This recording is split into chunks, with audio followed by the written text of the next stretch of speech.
The best VR headsets can make you forget, even if just for a moment you're wearing a big chunk of plastic and foam on your face. It will make you feel like you're a part of a game's world, if only until you walk into your sofa. We've tested dozens of models, from the most popular to the most obscure, and the best VR headset is the Meta Quest 3. It's not just that it's relatively affordable, it's one of few truly new-feeling VR headsets right now. Its older sibling, however, is the best budget VR headset, the Meta Quest 2. If money is no object and you're just looking for the most high-end, best-resolution VR headset out there, the Valve Index is the closest thing to having a holodeck in your office. While we'd love to see an upgraded model out of Valve, the Index still holds up really well. If you can get it at a good discount, even better. We have listed the best VR headsets 2024, and their key features. You need to consider this to help you choose the best one for you. For more information on the product, as always, I've included a link in the description box down below, which are updated with the best prices on each product.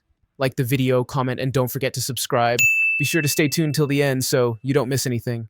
Now let's get started.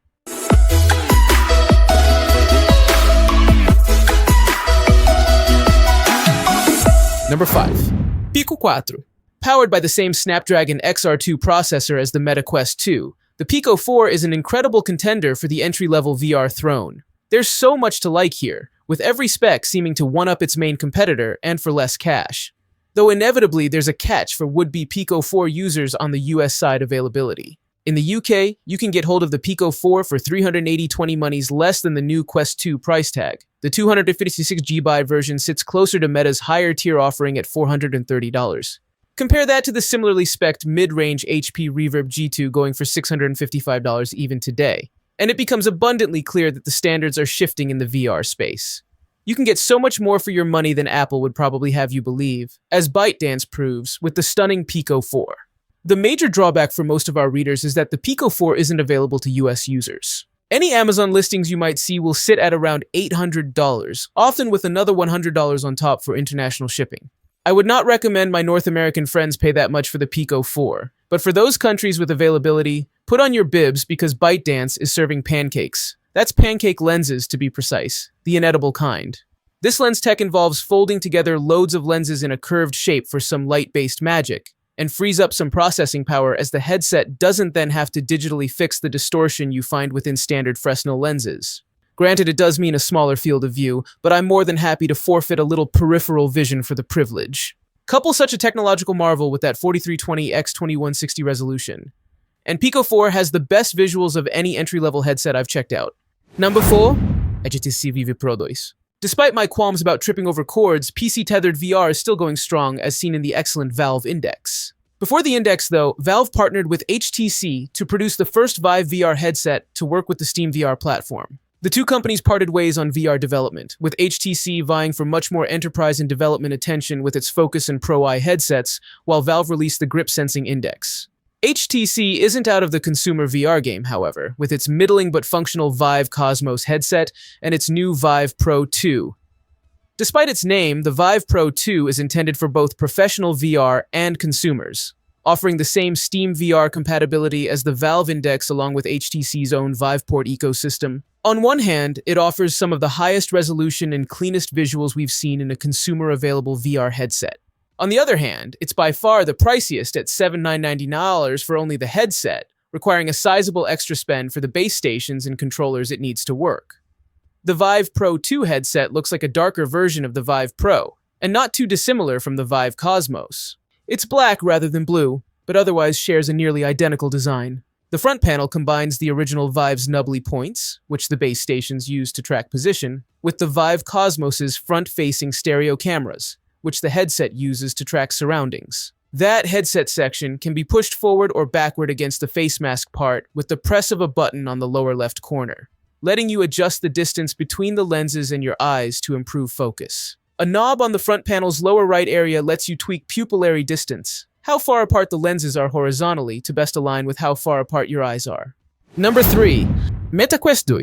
When it launched, the Meta Quest 2 brought VR to the masses in an affordable, standalone headset.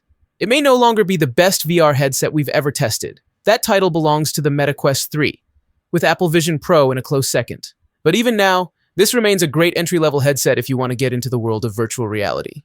This comes down to several key things. First, Quest's signature standalone design forms a relatively slim profile and feels lightweight on your head. Second, there is an ocean of games and apps you can enjoy without needing to be tethered to any device. Many of the best VR games are exclusive to the Meta Store. Either that, or you can make the most of Steam VR games with an Oculus Link cable. And third, Meta continues to update it with new features. Most recently, travel mode came to the headset, which makes any long-distance trip fly by. The Quest 2 isn't perfect. Controllers that rely on AA batteries are at the top of our list of gripes. And while it's one of the most versatile gaming headsets, it's not the most graphically superior. But in the end, we are still convinced it's one of the best VR headsets for most people. So read on to see why this headset is still one of the best options for getting into VR.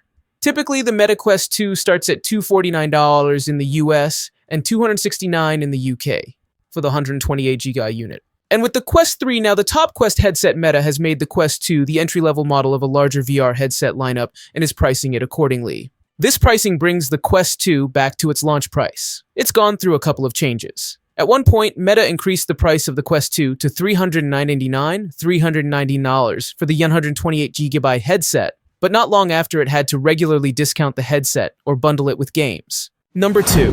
PSVR2. The PSVR2 is going to suffer from severe sticker shock. On top of having to own a PS5, the headset costs $550. I'm mentioning this up front because that's likely to turn a lot of people off before I even get to the perks of the system. But if you can bring yourself to spend more on an accessory than the console itself, there's a lot to love here.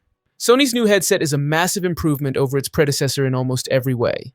Gone are the external camera and processor boxes. Now you can just plug the headset directly into the front of your PlayStation 5. The old Move controllers, which were initially designed to compete with Nintendo's Wiimotes, have also been upgraded to more robust Sense controllers. It can even track your eye movements inside the headset itself. The specs are also a vast improvement over its predecessor. Where the original PSVR had two 960x1080 pixel resolution displays, one for each eye, the PSVR 2 bumps this up to 2000x2040. With more than twice as much detail, this is slightly better than the Meta Quest 2. They also support HDR, giving it one of the more vivid displays I've seen on a headset, especially at this price. In short, it's one of the best VR headsets you can get right now. Does that make it worth it? One of the most significant hurdles to VR adoption is making a giant piece of tech that can sit on your face without being uncomfortable. Conventional wisdom is that the best way to do that would be to make them smaller in an Iron Man-esque fantasy world. A simple pair of glasses would be ideal. But Sony has taken a different route, and for the better. The headset itself is fairly bulky, but not heavy per se. The lens module can slide forward or back along a track, and the headband is sturdy enough to sit on your head and distribute its weight. Number 1. Meta Quest 3. Meta's latest VR headset, the Quest 3, greatly improves upon our previous favorite model, the Quest 2. For starters, it features a higher resolution display and a faster processor, so everything looks and feels better. More significantly, it has color pass-through cameras that make it possible to work and play in high-quality augmented reality using your surroundings. At $499,999, the Quest 3 costs $200 more than the Quest 2, but it contains hardware that surpasses the tech in the $999 by $999 Quest Pro. Those upgrades make the Meta Quest 3 our new Editor's Choice winner for VR headsets. At 18.2 ounces, the Quest 3 is just a hair heavier than the Quest 2, 17.7 ounces, but noticeably less bulky. Not counting the headband, the headset is just 2.2 inches deep from the front to the top of the face mask padding, down from 2.6 inches. The sides of the white-gray chassis are more rounded, making it seem even smaller than the flat-walled Quest 2. It looks and feels much more streamlined and compact. The Quest 3's curved face features 4 cameras in 2 vertical stacks, with an infrared emitter between them. 2 cameras are primarily used for spatial tracking, scanning your surroundings for AR content, and determining the boundaries of your play area. The other 2 are RGB pass-through cameras that let you view your environment in color. 2 additional spatial tracking cameras sit along the headset's bottom edge.